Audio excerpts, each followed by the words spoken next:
Bonsoir et bienvenue à tous. Le sommaire de cette édition. Les dernières pluies ne sont pas sans conséquences sur les activités de pêche au Bénin. Les filets des pêcheurs ne ramènent plus assez de poissons, une situation qu'ils déplorent. Vous les entendrez dans ce journal. C'est un outil de prévention et de promotion de la santé. Le guide alimentaire comprend des représentations visuelles des groupes d'aliments et des quantités requises pour la satisfaction quotidienne des besoins nutritionnels d'une personne. Et puis le conte, un véritable art qui relate des récits dans le but d'instruire ou distraire ceux qui écoutent. Même s'il est en voie de disparition, le conte occupe une place importante dans nos sociétés.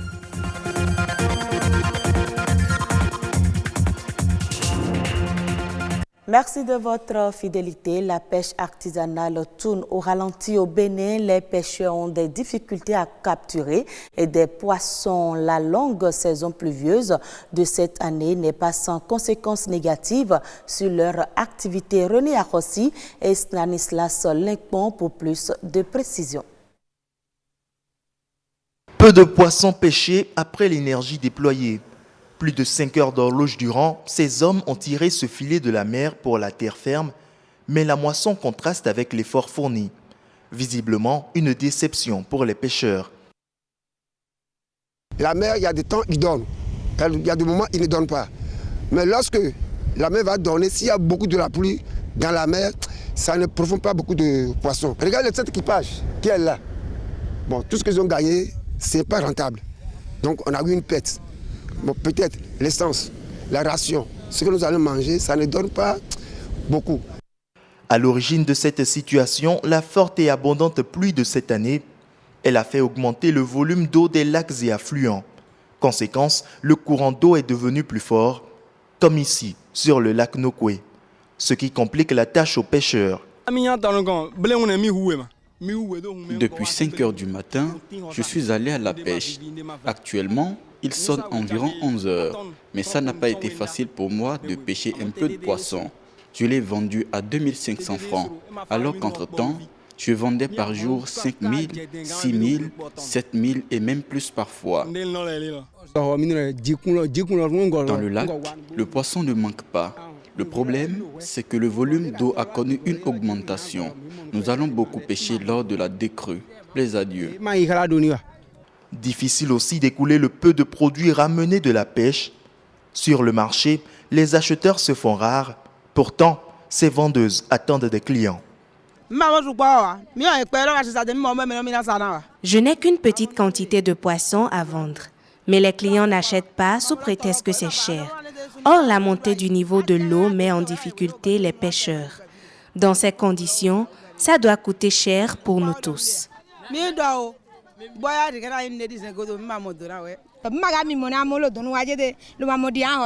Vous-même, avez-vous vu des poissons ici? Il n'y en a pas. Sur les lieux d'achat, moi je n'en ai même pas trouvé à acheter afin de revendre. À notre passage, pas de clients venus s'approvisionner. Est-ce à cause de la période ou de la cherté des produits? En tout cas, ces vendeuses veulent aller au contact de leurs clients. L'option choisie, passer de maison en maison afin d'écouler leurs marchandises. On estime à 2000 milliards les dépenses mondiales de santé liées à l'obésité chaque année. Qui dit obésité dit mauvaise alimentation. Comment bien se nourrir et que manger aux heures de repas? La réponse à ces questions se trouve dans le guide alimentaire, un document qui propose un classement des aliments adaptés à la culture alimentaire locale. Le Bénin en dispose, mais le document est méconnu de la plupart des Béninois. Ce reportage est clair sur l'importance de ce guide et surtout ses caractéristiques. Rodrigue Babagbeto. Si un guide accompagne pour montrer le chemin, le guide alimentaire, lui, par contre, indique la bonne alimentation. Il varie d'un pays à un autre et se présente sous diverses formes. Le guide alimentaire, c'est un document qui est produit avec l'implication de plusieurs partenaires, nationaux comme internationaux. C'est activé sous l'égide de la FAO et supporté par le gouvernement de chaque pays. Et au niveau de chaque pays, on développe ce guide.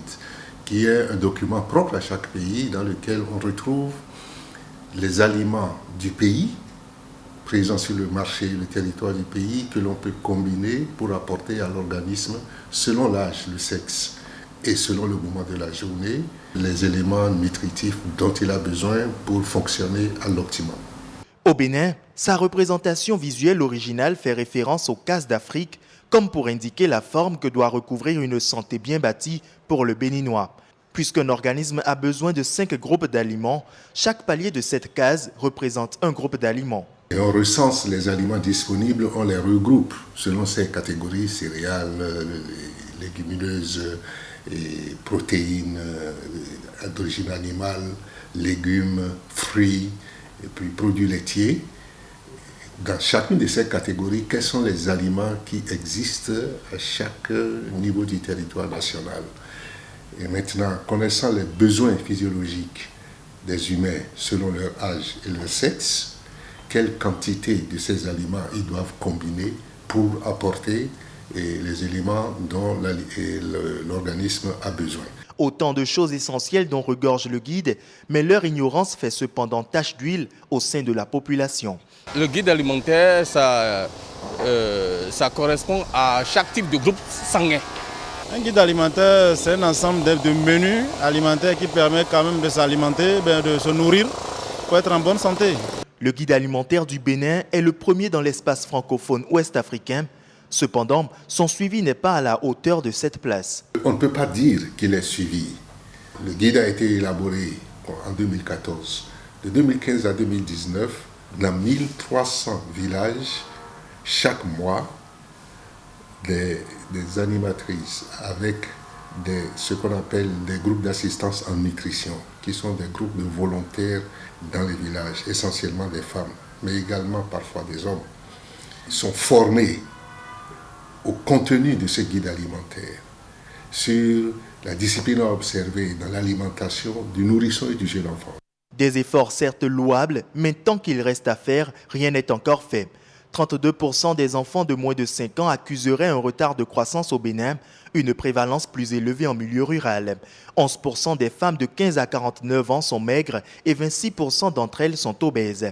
Suivre le guide alimentaire, c'est être certain d'avoir une bonne alimentation et mieux, être en bonne santé. L'art oratoire est le moyen à travers lequel celui qui l'exerce transmet des sentiments et des émotions. Il met un point d'honneur sur la culture et les problématiques de la société. Jadis utilisé par nos aïeux pour se divertir tout en éduquant, le conte est petit à petit en train de disparaître. Pourtant, nul n'ignore son importance. Boris Agossadou, ingénieur culturel, revient ici sur le rôle et la place des arts de l'oralité au sein de la société. Il est au micro de François d'Assise et Enoch Gauguin. Les arts oratoires, c'est tout ce qui est en rapport au récit, à la voix.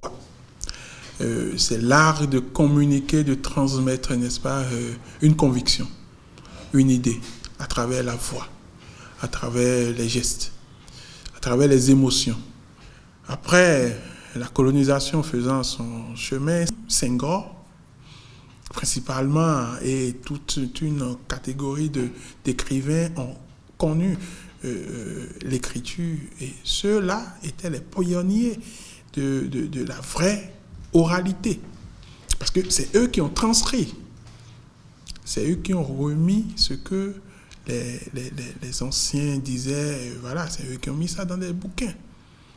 Le rôle de l'art oratoire, c'est comme tout art, c'est de changer des comportements, n'est-ce pas, de décider, de permettre, n'est-ce pas, à ceux qui peuvent décider de décider, c'est de développer, c'est de changer, n'est-ce pas, des méthodes de vie, des comportements de vie, d'adopter des bonnes pratiques. Ils ont toujours à la fin ou au début une leçon de morale. Une leçon de morale. Et quand vous écoutez vous suivez cette leçon, alors là, vous changez. Au moins, vous vous rappelez qu'il y a telle chose qui a été dite à un moment donné par tel orateur, le conteur, il peut, sur des faits de société, peut se décider, n'est-ce pas, de parler, par exemple, de ceux qui brûlent le feu, ou ceux qui ne s'arrêtent pas au feu de trucs, voilà, vous comprenez, ceux qui urinent en pleine rue, vous voyez, ceux qui, voilà. Donc, forcément, ceux qui s'y intéressent et s'y collent changent. Hors du Bénin, au Cameroun, 15 entreprises ont été suspendues pour exploitation forestière illégale. Ces exploitants forestiers sont principalement épinglés pour utilisation frauduleuse des documents délivrés par l'administration en charge de la gestion des forêts et de la faune et pour non-respect des cahiers des charges assortis aux autorisations de coupe délivrées. Cette décision de suspension survient après plusieurs descentes des équipes de contrôle sur le terrain, notamment sur les sites de production et les couloirs d'évacuation du bois. En Angola, la demande immobilière a baissé de 80% au cours des 5 dernières années. Cette forte baisse de la demande s'explique par le changement de régime du taux de change survenu en janvier 2018. L'Association des professionnels de l'immobilier d'Angola pointe aussi du doigt le manque de crédit à faible coût dans les banques commerciales, l'excès de bureaucratie, le retard dans la délivrance des droits de surface et le manque d'accès aux terres. Pour remédier aux problèmes du secteur de l'immobilier, l'État doit donc envisager un certain nombre de mesures. Taxer toutes les terres de la ville permettrait d'empêcher que les domaines soient vus par les investisseurs comme un simple moyen de s'enrichir. Et voilà, ce sera tout pour ce journal. Merci de nous avoir suivis. Très bonne suite de nos programmes.